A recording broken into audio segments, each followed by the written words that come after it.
Era un imperio que surgió de las cenizas de una conquista bárbara. Alcanzaba 15 usos horarios y acaparaba un sexto del total de la masa continental. Lo primero que tenemos que tener en cuenta es su enorme tamaño. Exacerbado por 400 años de caos, el imperio ruso fue forjado por una guarida de león de zares eternos, cuyos tiránicos planes eran tan colosales como el propio país. Escribió a uno de sus corresponsales: no puedo dejar de construir.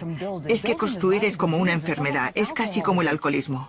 Estos visionarios condujeron el ascenso de Rusia a la magnificencia, adaptando las tecnologías extranjeras para tomar el poder y construir un imperio. Pero lo mismo que aumentó la sed de Rusia de una gloria eterna, acabó devorando a su propio pueblo.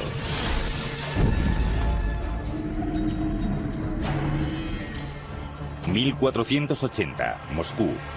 Un líder ruso con mucho futuro está desempeñando un poder sin precedentes. Su nombre es Iván III. Durante siglos, sus gentes habían estado dominadas por los conquistadores más brutales de Eurasia, una secta mongol llamada los tártaros. Pero ahora Iván III lo apuesta todo para acabar con ellos. Con un solo movimiento, rompe el pacto vinculante que le unía con los tártaros y declara Rusia suya. En la balanza pende el futuro del pueblo ruso. Si Iván pierde, pierde su vida. Si gana, Rusia será la tierra de los zares. Hola, soy Peter Weller. Hay quienes dicen que la historia de Rusia es una historia de sus grandes ciudades. Lo que pensamos hoy en día de la Rusia actual realmente comenzó en el siglo IX, cuando distintas personas empezaron a unirse en un único clan dominante llamado el Principado de Kiev. El Principado de Kiev era de Ucrania, pero migró aquí, a una zona forestal alrededor de muchos ríos y lagos, y establecieron una pequeña aldea de comercio llamado Novgorod, que significa ciudad nueva. La tradición oral cuenta que la vida en Novgorod era tan caótica y tan enardecida que la gente realmente invitó a un guerrero vikingo llamado Rurik para que viniese del otro lado del Báltico para poner orden. En Novgorod, el Principado de Kiev prosperaba. Tomaron la religión y las tecnologías de construcción de sus vecinos, los bizantinos, para poder construir nuevas ciudades y pueblos a medida que la población iba aumentando. Uno de estos asentamientos, ubicado en el fértil corazón de Rusia occidental, se llamaba Moscú. Moscú, cuya fecha oficial de fundación data de 1147, era un pequeño fuerte de madera junto a un río con el nombre de Moscú, Moscova. A medida que fueron evolucionando sus ciudades, el clan del Principado de Kiev empezó a conocerse como los rusos. Pero sin un único gobernante y una defensa, las ciudades rusas eran los principales objetivos para la invasión de los conquistadores más agresivos de aquella era, los tártaros. 1237, los tártaros atacaron por el río Volga con 120.000 jinetes. Los primeros rusos no estaban a la altura de esta experimentada milicia. Durante casi 24 meses, los tártaros devastaron Rusia. Pero para los gobernantes de Moscú, la invasión fue una oportunidad para pedir un favor a los invasores y reconstruir todo mejor de lo que estaba antes. El auge de Moscú comenzó en el siglo XIV. Políticos inteligentes, astutos y despiadados de parte del gran príncipe de Moscú consiguieron integrarse entre los jefes tártaros y alcanzaron la capacidad de recoger impuestos de otros principados rusos. Bajo la protección de los tártaros, Moscú empezó a chuparles la sangre a sus hermanos rusos, engullendo los territorios vecinos para así formar un único estado moscovita. Pero sus líderes todavía seguían obligados a saldar cuentas con los odiados caciques tártaros. Todo cambiaría en 1462 con Iván III. Iván llegó al poder con la firme intención de finalizar con la dominación tártara sobre Rusia. Asumió el título de Gran Príncipe de toda Rusia y empezó a planear un derrocamiento de los tártaros. Iván, creo, tenía todo lo necesario para ser un buen zar con gran éxito. Era ambicioso, era oportunista, era despiadado, era inteligente. Para el nuevo zar todo iría como la seda. Se casa con el imperio que había dado a Rusia su religión y su arquitectura, Bizancio. Con esta alianza establecida, Iván adopta el símbolo bizantino del águila bicéfala y declara a Rusia como la tercera Roma. Luego, en 1472, empieza a determinar su legado de construcción. Manda construir una nueva catedral como símbolo inconfundible de que Rusia ahora era una fuerza que había que tener en cuenta. Los trabajadores empezaron las construcciones de este gran proyecto a comienzos de 1470, pero la madre naturaleza tenía otras ideas. En 1474 un pequeño temblor agitó Moscú. Los 2 años de construcción de la imponente iglesia se redujeron a una pila de escombros. Construida de forma rudimentaria, con piedras pesadas sobre unos cimientos insuficientes, un accidente así era algo de esperar. Pero Iván convirtió el desastre en una oportunidad. A estas alturas, Iván III hace lo que cualquier sagaz gobernante haría: encontrar a los mejores. Y los mejores de aquella época, en el siglo XV, se encontraban en Italia. Iván encuentra a uno, Aristóteles Fioravanti. Fioravanti era conocido como un maestro arquitecto cualificado en toda Italia. Pero antes de que pudiera reconstruir la Catedral de Moscú, tenía que demoler la obra. Como la primera de muchas otras innovaciones, Fioravanti utiliza tecnología de asedio, es decir, un ariete para arrasar con las ruinas de la iglesia. Y aquello impresionó a los moscovitas. El hecho de que él fuera capaz de derribar en 3 semanas algo que a ellos les había llevado meses erigir sin éxito alguno.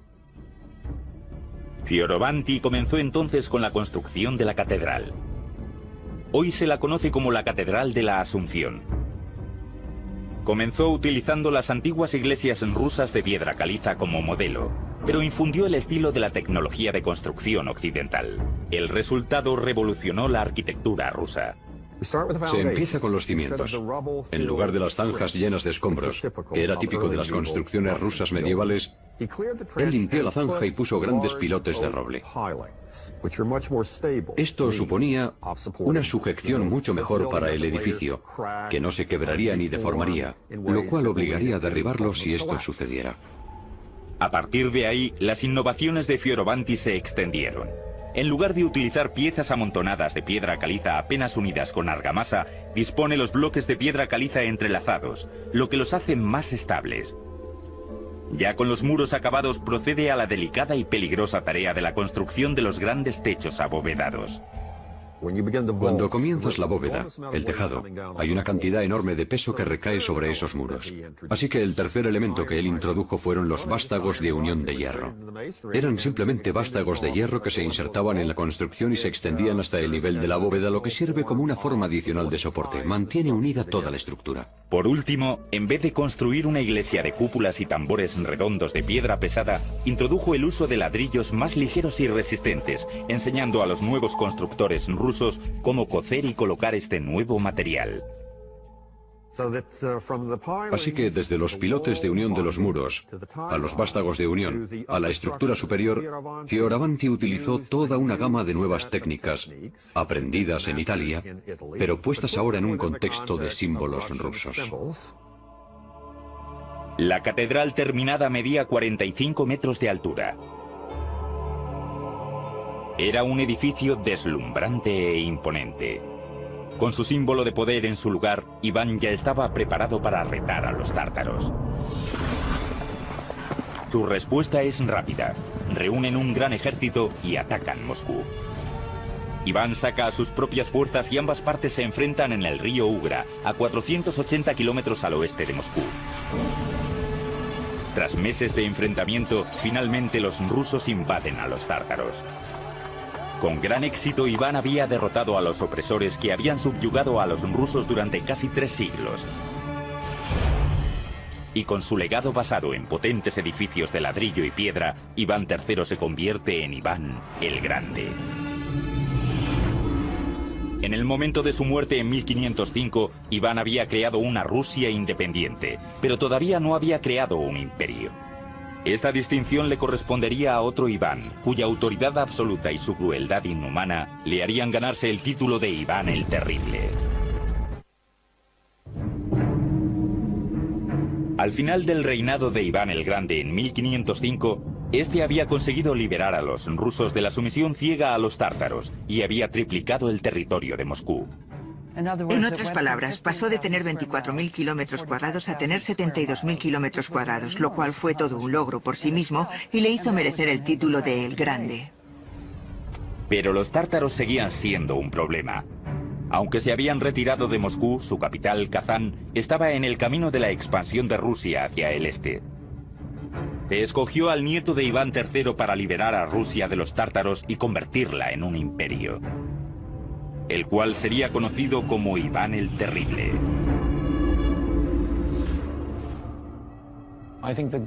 Creo que el mejor periodo de todos fue Iván el Terrible. El reino del zar moscovita abarcó el Volga, las eurorregiones y finalmente toda Siberia. Este gran emperador empezó como un joven profundamente preocupado.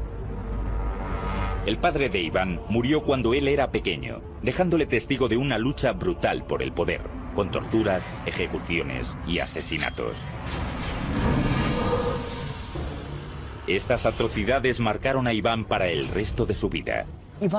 Me imagino que el pasado traumático de Iván el Terrible, cuando era pequeño, produjo un Iván que era terrible. E incluso cuando era pequeño torturaba a los animales, parecía cruel y sádico. Cuando llegó al poder en 1547, estaba convencido de que él había sido designado personalmente por Dios para gobernar Rusia. Fue el primer gobernante ruso en autocoronarse formalmente como zar. Y la palabra zar es simplemente un derivado ruso de César. Es un título imperial. Como zar, Iván encontró una válvula de escape perfecta para su intelecto violento y despiadado en el lanzamiento de la primera ofensiva moderna de Rusia, llamada el Asedio de Kazán. Primero, Iván creó un nuevo ejército de casi 150.000 hombres, incluyendo unidades de artillería e ingeniería entrenados con las últimas tácticas de Europa.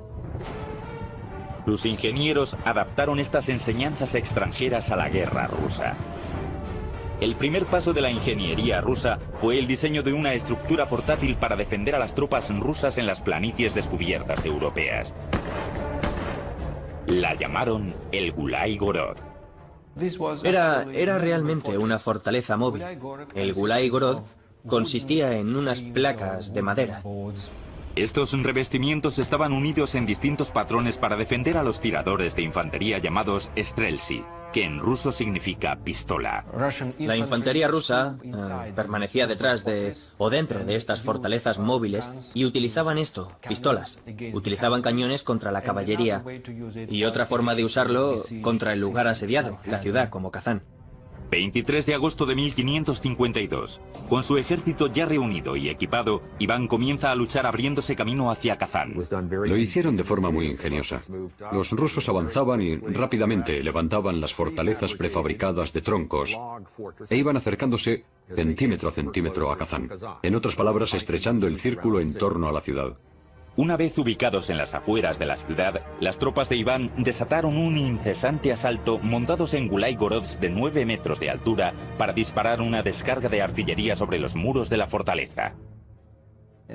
Ellos mataron a muchos defensores en las calles de la ciudad usando estas torres móviles. Pero la fortaleza resistía. Así que los generales de Iván ordenaron a un equipo de ingenieros que lo intentaran por el castillo. Idearon un plan temerario para hacer túneles bajo los muros de la fortaleza, depositar minas y hacer saltar por los aires el fuerte. El 30 de septiembre encendieron una mecha que acabaría decidiendo el sangriento destino de Kazán. La fuerza de la explosión paró la batalla en seco. Era la señal para el resto del ejército, y todos los regimientos del ejército zarista comenzaron a la vez el asalto a la fortaleza. Tras 8 días de una sangrienta batalla, Kazán cae.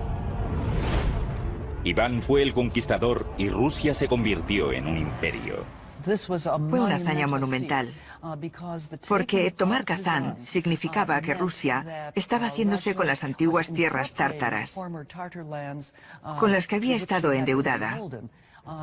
Y Kazán le dio la oportunidad a Rusia de expandirse realmente como un imperio. Le abrió el camino por el sur hacia el Mar Caspio y el Mar Negro, y por el este hacia Siberia.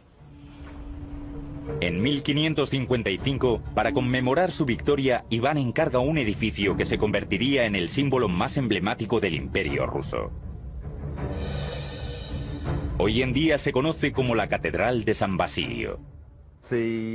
La Catedral de la Intercesión, la que conocemos como San Basilio, se basa en la tecnología de las torres de ladrillo que introdujeron los italianos y más tarde adaptaron los rusos. Construida casi en su totalidad en ladrillo, la catedral realmente eran 8 iglesias en una. Fue diseñada con un patrón geométrico en el que cada iglesia rodeaba a la torre central, simbolizando así a los 8 días del asedio de Kazán. En la década de 1580 se añadió el elemento más distintivo de la iglesia. La cúpula con techo de bulbo realmente tiene esa forma, desde su base ensanchada. Se apoya en un cilindro llamado tambor, y desde ese cilindro, desde lo alto de ese cilindro, se ensancha prominentemente, se eleva y acaba en pico. Esa es la cúpula con techo de bulbo. Las cúpulas con forma de bulbo de San Basilio son totalmente únicas. Cada una fue construida con un relieve individual pintada a mano, con planchas de metal apoyadas en un marco de hierro. Si le quitáramos estas planchas de metal, parecería una especie de jaula de pájaros aplastada que le hace tener esta forma ensanchada. El resultado fue una deslumbrante proeza arquitectónica nunca antes vista en Rusia. Hacia 1553, los dominios de Iván eran los más vastos de Europa, y él estaba a la altura de su poder. Pero su paranoia, cada vez mayor, y la fuerte presión sobre la yugular de la nación estaban estrangulando lentamente a su imperio. Emprendió una serie de guerras estúpidas y costosas y arremetía con sadismo contra todo aquel que se opusiera a su poder. Las llamas de la demencia de Iván estaban consumiendo a su propio pueblo. Y nadie estaba a salvo, ni siquiera su propia familia.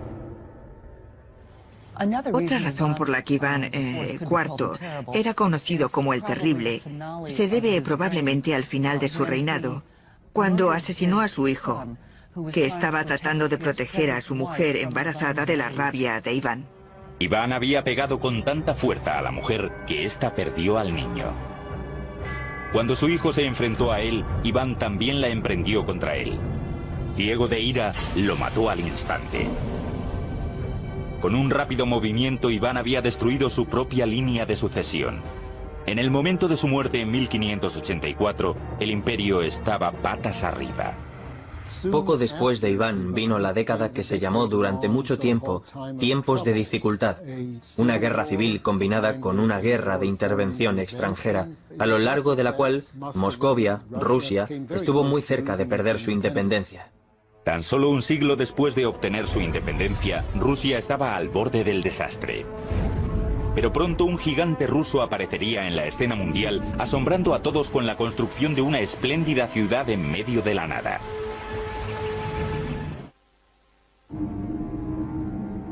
...1696... Un nuevo zar llega al poder con el plan revolucionario de retomar las cosas donde Iván las había dejado y transformar su nación atrasada en un imperio moderno. Su nombre es Pedro el Grande. Pedro el Grande fue una persona completamente única, un gigante, tanto físicamente, medía 1,95 metros, como en cuestión de personalidad. Despreciaba las convenciones y las tradiciones y mostraba una curiosidad incesante por las cosas nuevas. El enorme tamaño de Pedro coincidía con su ego.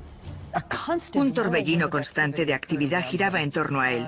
Él hacía las tareas de una docena de hombres. Era realmente una persona extraordinaria, más grande que la vida. Pedro había perdido sus primeros años en Moscú de juerga en juerga con artesanos y militares en el barrio extranjero de la ciudad, aprendiendo sus tácticas y su tecnología. Pedro no estaba simplemente embelesado con la tecnología europea. También era bien consciente del retraso y la debilidad de Rusia frente a Europa y quería un remedio para esta situación. Una de las cosas que hizo primero fue ir a Europa. Fue a Europa de incógnito y estudió los métodos de construcción naval con los holandeses, que eran expertos en el tema. También aprendió el arte de la navegación de los ingleses y vio la gran riqueza que aquellos imperios europeos estaban obteniendo de sus colonias en el extranjero y pensó que podrían utilizarse para los recursos naturales rusos. Pero lo que realmente quería Pedro era una porción de acción y sabía que para poder tener acceso a la carta tendría que llevar a rastras a su país para sacarlo de su atraso medieval e introducirlo en la luminosidad del nuevo comercialismo del mundo occidental. Cuando regresó a Rusia, Pedro decidió transformar su país en una fuerza naval que no solo comerciaría con los imperios europeos, sino que competiría con ellos como una fuerza militar. Pedro fija su punto de mira en un trecho de tierra a 640 kilómetros al norte de Moscú, cerca del mar Báltico, en el río Neva. Con la vanidad propia de un dios, comenzó a prever su nueva ciudad naval que situaría a Rusia dentro del mapa de Europa. A esta previsión la llamaría San Petersburgo. Una ciudad en ese lugar tenía acceso directo a Europa a través del mar. El único problema era que esta tierra del Neva pertenecía a Suecia. Pero esto no disuadiría a Pedro. En 1700 emprendió un ataque en toda regla y se hizo con la tierra a la fuerza. Hacia 1703 se puso la piedra angular de la ciudad. La nueva capital que Pedro tenía en mente iba a ser una fortaleza. Iba a ser el centro del ejército y de la marina. Iba a ser la ventana hacia Europa, a través de la cual fluirían las ideas occidentales, las ideas modernas y se expandirían por todo el imperio. Fruto de la guerra y del derramamiento de sangre, nació San Petersburgo. Pero para la gente de Rusia, la ambición de su zar suponía un arma de doble filo. Pedro eligió la ubicación de su futura ciudad por su acceso al mar Báltico, pero esta ventaja tendría un precio excesivo. Durante 5 meses del año, el delta del río y las marismas de alrededor se helaban. A continuación, como era de esperar, el agua fluía cuando éstas se derretían en los meses más cálidos. La construcción de esta ciudad sería un reto monumental. Así que Pedro acudió al único recurso natural que funcionaba en Rusia cuando todo lo demás fallaba: la mano de obra local. La gente de Rusia trabajó en la construcción de San Petersburgo literalmente con sus propias manos. Rodeados simplemente de marismas, les era prácticamente imposible recibir provisiones. Para poder levantar los cimientos de la fortaleza por encima de las marismas, los trabajadores tuvieron que excavar en la tierra con sus propias manos y luego transportar miles de kilos de tierra en sus chaquetas y camisetas. Tenían que importar todo. Incluso tenían que cortar grandes cantidades de madera río arriba y hacer que los maderos bajaran por el río para poder dar estabilidad a los cimientos de la ciudad. No hay tierra firme aquí, así que cualquier estructura importante tenía que construirse sobre unos pilotes. Para ello, los ingenieros diseñaron un sistema de poleas para llevar miles de pilotes hasta el terreno. Se elevaba la cabeza y luego la soltaban y se introducía el pilote en el terreno, y esto se repitió cientos y cientos de veces en Petersburgo. En 5 meses, miles y miles de peones habían levantado las paredes hexagonales y los bastiones de madera de la fortaleza que pueden ver a mis espaldas. Por la noche, volvían a sus casas en los campamentos, muertos de frío, cansados y hambrientos. Igual que venían por miles, también morían por miles a causa de enfermedades, de inundaciones y de agotamiento. Hacia 1708 se calcula que murieron en torno a 25.000 peones durante la construcción de la joven ciudad, lo que le hizo aportar el sobrenombre de la ciudad de los huesos. No hay ninguna estadística que nos diga exactamente cuánta gente murió antes de que la ciudad se diera por acabada, pero un historiador del siglo XIX dice que hasta aquel momento no había habido ni una sola batalla en los anales de la historia que se hubiera cobrado tantas vidas como el número de trabajadores que fallecieron durante la construcción de San Petersburgo. Para Pedro, estas cifras humanas no eran más que los medios para alcanzar un fin. En 1706 envió su primer buque desde el astillero de la Marina de San Petersburgo. Este era el primer complejo industrial de la ciudad. Albergaba a constructoras navales, fabricantes de cuerdas y velas, fraguas y fundiciones de cañones. Rusia tenía una marina, y su zar, sin ayuda alguna, estaba cambiando la cara del imperio. En 1712, con la rápida eficacia que le caracterizaba, hizo el mayor de todos los cambios. Con un sencillo y contundente decreto, declaró San Petersburgo capital de Rusia. En tan solo un instante, la supremacía durante casi 300 años de Moscú en Rusia había desaparecido. Los ciudadanos de Moscú se quedaron atónitos.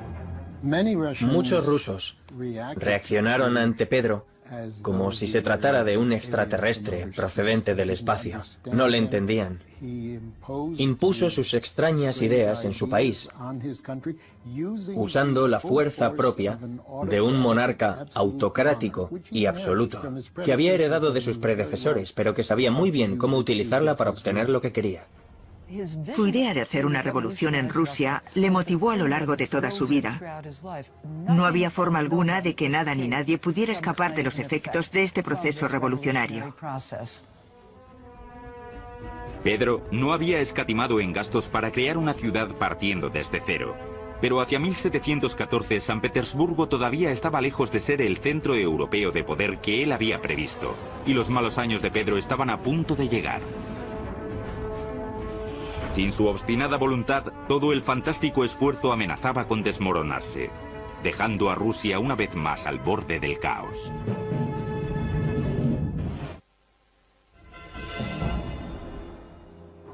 Durante décadas, Pedro el Grande se había centrado en una doble tarea de convertir a Rusia en un gran imperio y a San Petersburgo en su brillante capital, con una excepción. Siguió con sus legendarias borracheras entre amigos, pero como siempre sus juergas hacían pocos estragos en su energía incesante.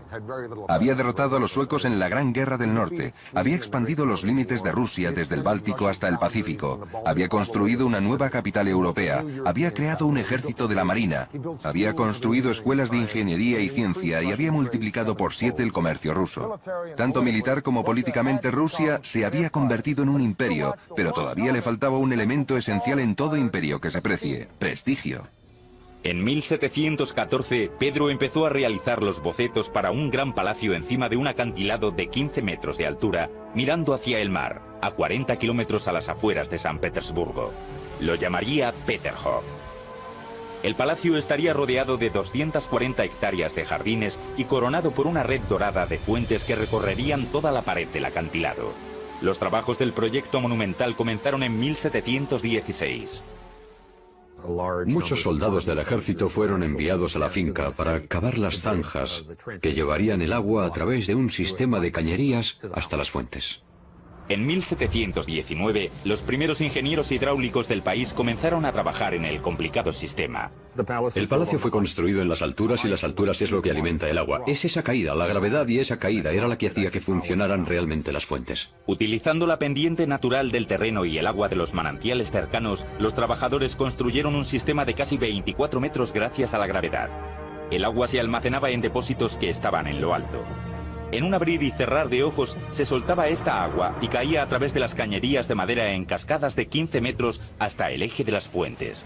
La velocidad del agua acumulaba suficiente fuerza para impulsarla a casi 20 metros por el aire. El resultado era asombroso. Las fuentes eran tan espectaculares que fueron apodadas las Versalles de Rusia.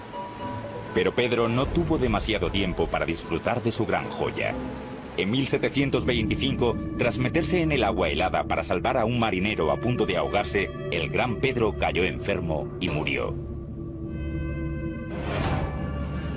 A finales de su reinado, Pedro había llevado a Rusia de ser un país aislado y atrasado a ser un imperio de lo más novedoso. Pero el trabajo no estaba aún acabado. La ambiciosa y tenaz esposa del nieto de Pedro sería quien completaría la transformación de San Petersburgo, que pasó de ser un fuerte naval a ser la resplandeciente capital que conocemos hoy. Su nombre era Catalina la Grande. Catalina llega al poder en el año 1762, derrocando a su marido, que había sido emperador ruso durante tan solo 6 meses. Y ella pudo fácilmente derrocarle. Una vez en el poder, Catalina retomó las cosas donde las había dejado Pedro: transformar Rusia en una potencia mundial. Como extranjera, como europea que era, completó prácticamente el proceso de europeización que Pedro el Grande había comenzado a comienzos del siglo. De hecho, Catalina se veía a sí misma como la heredera legítima de Pedro. En el siglo XVIII, para poder ser un monarca con éxito, tenías que expandir tu territorio. Y eso es lo que hizo espléndidamente Catalina.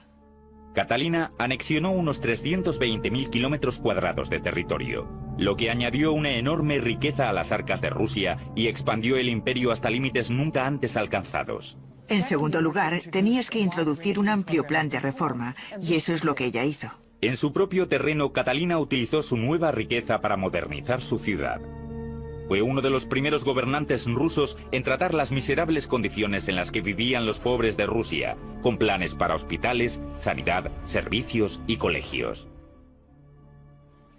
Catalina, durante su reinado, estableció normas arquitectónicas para la construcción de nuevas ciudades. De hecho, lo hizo. Construyó 216 ciudades nuevas, junto con planos de cómo debería ser el trazado, cómo deberían estar diseñadas las plazas centrales, qué tipo de fachadas debería haber, qué tipo de materiales deberían utilizarse en la construcción. Pero el proyecto de construcción más prestigioso de Catalina fue la renovación de su residencia real, el monumento más extravagante del imperio para su propio disfrute, el Palacio de Invierno. El Palacio de Invierno tenía 3 pisos y medía 195 metros de largo. Todo el exterior estaba decorado con más de 200 columnas y cerca de 150 estatuas esculpidas. En el interior contenía más de 500 habitaciones, casi 4 veces el número de habitaciones de la Casa Blanca. A lo largo de su reinado, Catalina encabezó un auge en la construcción como nunca antes el imperio había visto. Su poder inigualable transformó por completo San Petersburgo en un escaparate ostentoso y sin tapujos de la cultura, la riqueza y el poder del imperio ruso.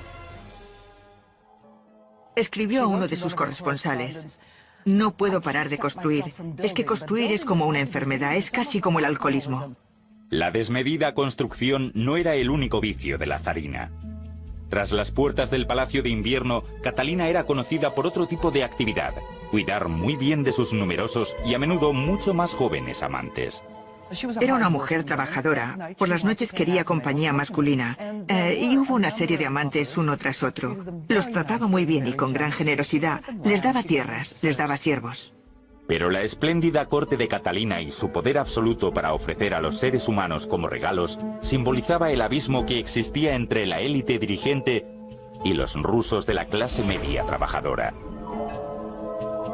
A finales del reinado de Catalina en 1796, Rusia era una superpotencia. Pero la fuerza del país trajo consigo nuevas glorias y nuevos enemigos. Hacia 1812, un ambicioso general llevó a cabo una marcha de conquista por Europa como nunca antes se había visto desde el Imperio Romano. Y Rusia estaba a punto de ser su próxima víctima. En el momento de su muerte en 1796, Catalina había anexionado 320.000 kilómetros cuadrados de territorio al Imperio ruso. En torno a 40 millones de personas se consideraban entonces rusos. Cuando su nieto Alejandro I accedió al trono en 1801, Rusia era un actor principal en los asuntos mundiales. Esto hizo de Rusia un seductor trofeo para el general más peligroso de Europa, Napoleón Bonaparte. Y en 1812, el zar Alejandro se enfrentó a un reto sin precedentes en Rusia desde la invasión de los mongoles 6 siglos antes. Napoleón representaba una amenaza considerable para Rusia. En 1812 ya tenía prácticamente a toda Europa bajo su control. Napoleón entró en Rusia con un ejército inaudito formado por 500.000 hombres. Los rusos sabían que no podrían detener a este ejército en los campos de batalla, así que adoptaron una táctica de estrategia de retirada, incendiando los campos para obligar a las tropas de Napoleón a salir de ahí y dirigirlos hacia Moscú. Ya en la capital, Napoleón se percató de que había subestimado la férrea determinación del zar ruso. Napoleón seguramente pensó que, habiendo ocupado el casco antiguo, Alejandro estaría deseando llegar a un acuerdo. Pero no. Simplemente ignoró a Napoleón hasta que un invierno durísimo obligó a Napoleón a darse cuenta de que no ganaba nada con el asedio de Moscú, y así fue como Napoleón emprendió su retirada. Obligados a volver por los paisajes helados y derruidos por donde habían venido, menos de un 10% de los hombres del ejército original de Napoleón sobrevivieron. La madre Rusia había destrozado al general invencible.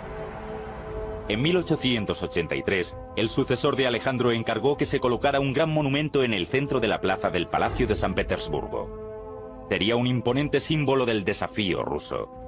Se llamó la Columna de Alejandro.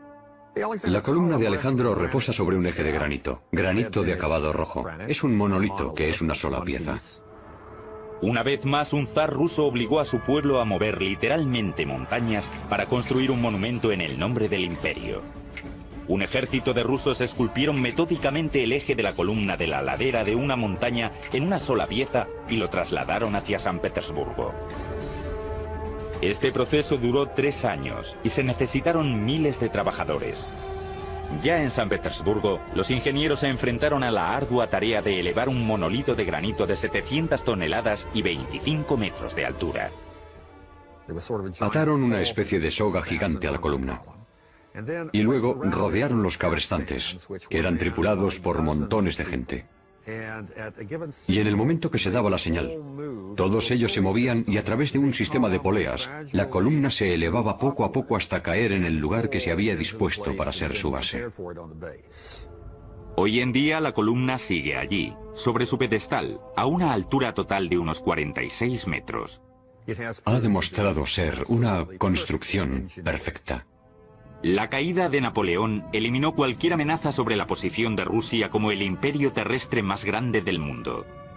Hacia finales del siglo XIX, Rusia se expandió 9.600 kilómetros desde el mar Báltico en el oeste hasta el Pacífico en el este, y todo el trayecto hasta Alaska. Era una de las 6 masas continentales del mundo, abarcaba 15 usos horarios y con el nuevo zar seguía expandiéndose. Durante su reinado, Nicolás II, gracias a su reciente experiencia viajando por Asia, tenía la fuerte convicción de que el futuro de Rusia se hallaba en el Pacífico. Pero con un territorio que iba más allá del horizonte, el imperio corría el riesgo de derrumbarse bajo su propio tamaño. Los ingenieros de Rusia llevaron a cabo una solución del mismo alcance que el propio imperio.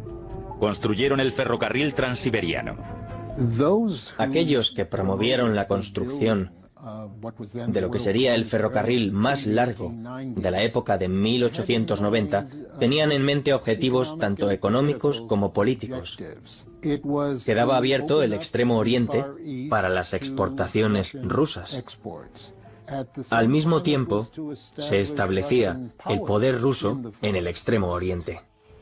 El 31 de mayo de 1891 se colocó la primera pieza del ferrocarril que abarcaría una distancia de 9.230 kilómetros, el equivalente a atravesar el territorio de Estados Unidos 2 veces.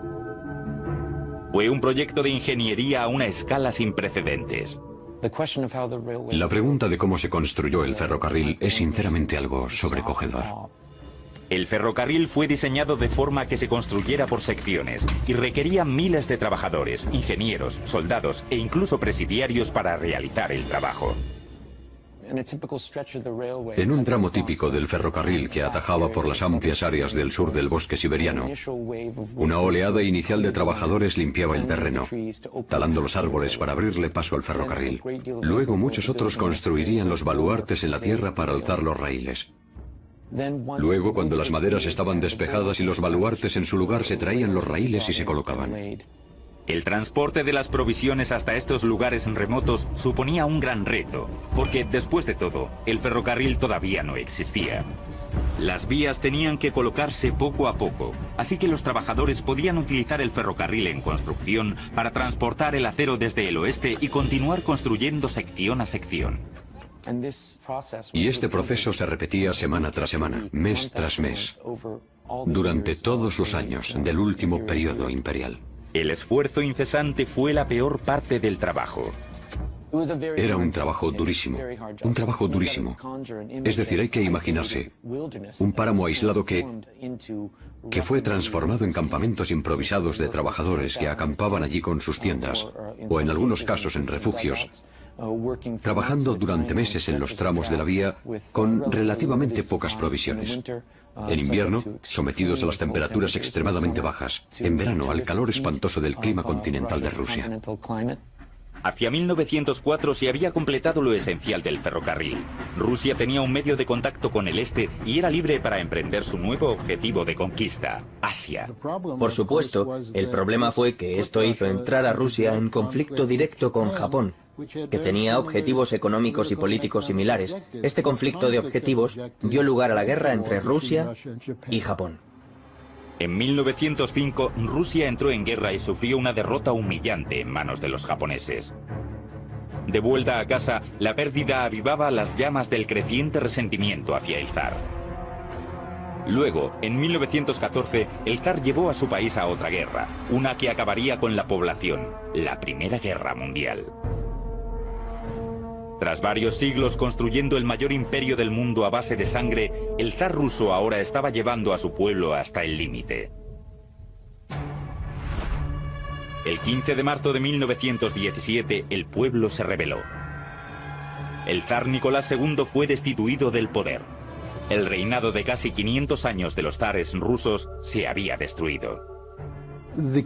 El factor clave de la desintegración del Imperio ruso en 1917 a 1918 fue la caída del régimen zarista, porque realmente el emperador era el que actuaba como vínculo y mantenía el imperio unido. Los zares habían usado su poder para construir catedrales asombrosas, ciudades enteras partiendo de cero, ferrocarriles que atravesaban todo un continente y lujosos palacios inigualables en lo que a opulencia se refiere. La historia del Imperio ruso puede verse como un enorme logro. Al mismo tiempo, este logro tuvo costes importantes. En muchos aspectos, el imperio fue construido a costa de los ciudadanos rusos. A finales de 1917, los logros del imperio se volverían a escribir gracias a un nuevo régimen establecido para nivelar el campo de juego para los pobres de Rusia. A medida que el poderoso imperio crecía, iba consumiéndose cada vez más con el fin de construir un grandioso lugar de diversiones para los ricos y un infierno industrial para el resto. A comienzos del siglo XX, los pobres agotados y analfabetos de Rusia habían tenido más que suficiente. Destrozadas por la guerra, incitadas por los radicales, estas personas se levantaron para derribar a la Rusia por la que tanto habían sufrido, en una revolución que haría reemplazar un imperio colosal por otro.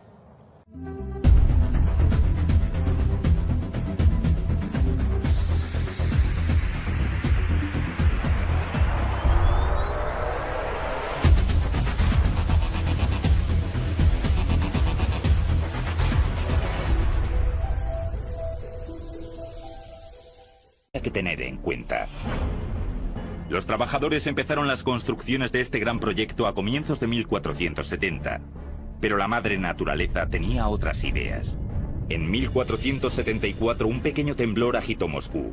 Los 2 años de construcción de la imponente iglesia se redujeron a una pila de escombros. Construida de forma rudimentaria, con piedras pesadas sobre unos cimientos insuficientes, un accidente así era algo de esperar.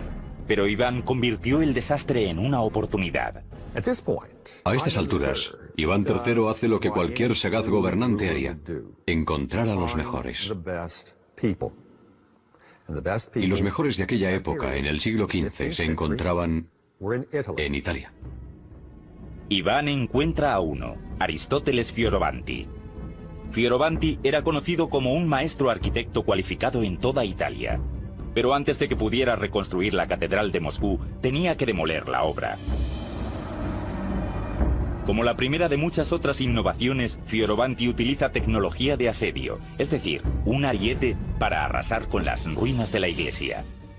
Y aquello impresionó a los moscovitas. El hecho de que él fuera capaz de derribar en 3 semanas algo que a ellos les había llevado meses erigir sin éxito alguno.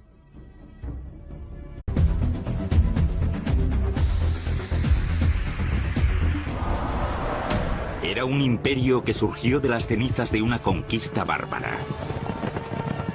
Alcanzaba 15 usos horarios y acaparaba 1/6 del total de la masa continental. Lo primero que tenemos que tener en cuenta es su enorme tamaño. Exacerbado por 400 años de caos, el imperio ruso fue forjado por una guarida de león de zares eternos, cuyos tiránicos planes eran tan colosales como el propio país. Escribió a uno de sus corresponsales: no puedo dejar de construir. Es que construir es como una enfermedad, es casi como el alcoholismo. Estos visionarios condujeron el ascenso de Rusia a la magnificencia, adaptando las tecnologías extranjeras para tomar el poder y construir un imperio. Pero lo mismo que aumentó la sed de Rusia de una gloria eterna, acabó devorando a su propio pueblo.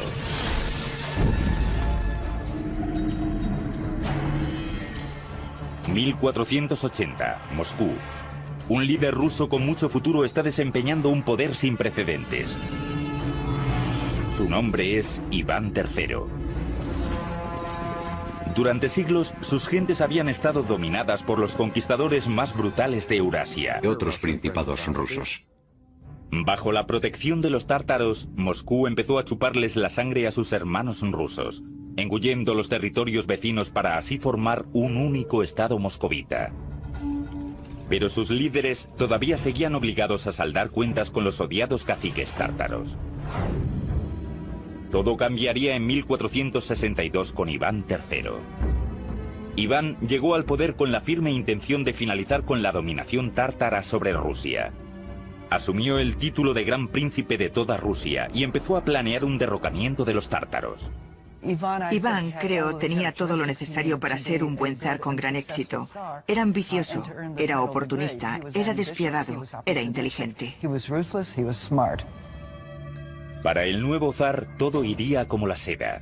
Se casa con el imperio que había dado a Rusia su religión y su arquitectura, Bizancio. Con esta alianza establecida, Iván adopta el símbolo bizantino del águila bicéfala y declara a Rusia como la tercera Roma. Luego, en 1472, empieza a determinar su legado de construcción. Manda construir una nueva catedral como símbolo inconfundible de que Rusia ahora era una fuerza que había los bizantinos para poder construir nuevas ciudades y pueblos a medida que la población iba aumentando. Uno de estos asentamientos, ubicado en el fértil corazón de Rusia occidental, se llamaba Moscú. Moscú, cuya fecha oficial de fundación data de 1147, era un pequeño fuerte de madera junto a un río con el nombre de Moscú, Moscova. A medida que fueron evolucionando sus ciudades, el clan del Principado de Kiev empezó a conocerse como los rusos. Pero sin un único gobernante y una defensa, las ciudades rusas eran los principales objetivos para la invasión de los conquistadores más agresivos de aquella era, los tártaros. 1237. Los tártaros atacaron por el río Volga con 120.000 jinetes. Los primeros rusos no estaban a la altura de esta experimentada milicia. Durante casi 24 meses, los tártaros devastaron Rusia. Pero para los gobernantes de Moscú, la invasión fue una oportunidad para pedir un favor a los invasores y reconstruir todo mejor de lo que estaba antes. El auge de Moscú comenzó en el siglo XIV. Políticos inteligentes, astutos y despiadados de parte del Gran Príncipe de Moscú consiguieron integrarse entre los jefes tártaros y alcanzaron la capacidad de recoger impuestos de una secta mongol llamada los tártaros. Pero ahora Iván III lo apuesta todo para acabar con ellos. Con un solo movimiento rompe el pacto vinculante que le unía con los tártaros y declara Rusia suya. En la balanza pende el futuro del pueblo ruso. Si Iván pierde, pierde su vida. Si gana, Rusia será la tierra de los zares. Hola, soy Peter Weller. Hay quienes dicen que la historia de Rusia es una historia de sus grandes ciudades. Lo que pensamos hoy en día de la Rusia actual realmente comenzó en el siglo IX, cuando distintas personas empezaron a unirse en un único clan dominante llamado el Principado de Kiev. El Principado de Kiev era de Ucrania, pero migró aquí, a una zona forestal alrededor de muchos ríos y lagos, y establecieron una pequeña aldea de comercio llamado Novgorod, que significa ciudad nueva. La tradición oral cuenta que la vida en Novgorod era tan caótica y tan enardecida que la gente realmente invitó a un guerrero vikingo llamado Rurik para que viniese del otro lado del Báltico para poner orden. En Novgorod, el Principado de Kiev prosperaba. Tomaron la religión y las tecnologías de construcción de sus vecinos.